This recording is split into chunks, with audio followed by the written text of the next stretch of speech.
Et si la boss la plus culte du cinéma existait pour de vrai? Elle était vraiment cool. Un peu toxique, femme fatale. T'es la meuf horrible, quoi. Méchante. Ico-chaotique. La suite du Diable s'habille en Prada sort cette semaine et on retrouve enfin Meryl Streep dans son rôle mythique de Miranda Priestly, la patronne tyrannique du magazine Runway.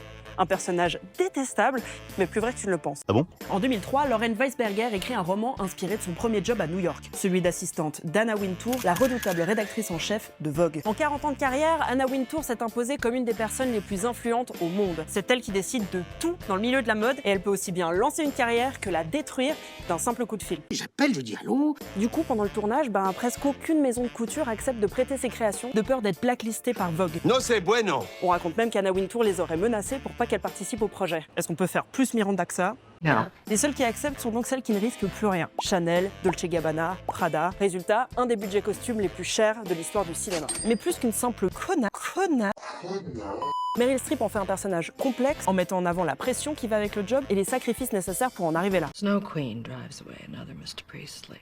Et c'est pour ça qu'elle est aussi iconique. Miranda, c'est une queen qu'on adore détester.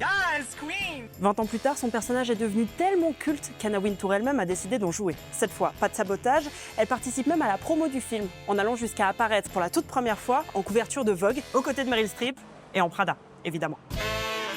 That's all.